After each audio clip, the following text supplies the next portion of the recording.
Naku, Tonyo! Balita ko may malaking inspection daw sa mga koneksyon ng kuryente sa darating na linggo. Oh no! Kinakabahan ako. Paano ng mga anak ko? Oo, Celia. Ramdam ko ang kaba mo. Alam naman natin ang sitwasyon nyo, di ba? Pero mahigpit na kasi talaga ang mga tauhan ng kuryente ngayon eh.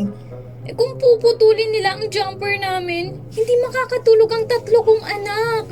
Alam mo naman 'di ba, ang init at ang lamok dito sa gabi. Kailangan talaga nila ng ventilador at ilaw. Hindi ko naman kayang bayaran yun buwan-buwan. Celia, ang pagtatago ng koneksyon ay malaking sugal kasi delikado yun. Mali talaga. Kapag nahuli ka, naku, mas malaki magiging problema mo dyan. Oh no! Baka may multa ka pa, baka makulong ka pa, edi mas kawawa yung mga anak mo. Kaya nga, Tonyo, ano bang dapat kong gawin? Anong kailangan kong gawin?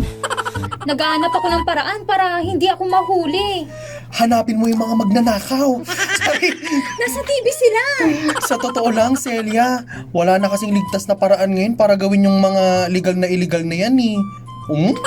Paano masabi? Ewan ko lang ha. Kung magtatago ka naman, makikita ka pa rin nila. Ang pinakamainam na gawin mo dyan, sana maghanap ka na ng tulong bago pa dumating yung mga inspeksyon. Tulong? Saan ako hihingi ng tulong?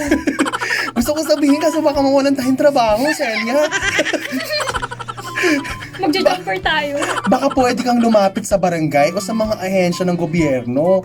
Alam mo na yung mga financial assistance o magtanong ka kung may mga programa sila para sa lifeline rates para sa mahihirap. O kaya kung may pera ka man, kahit pansamantala, bumili ka muna ng battery operated na ventilador at ilaw. Para hindi ka na umasa sa jumper, mas ligtas pa yun para sa mga bata. Ang talino mo pala. I know, right?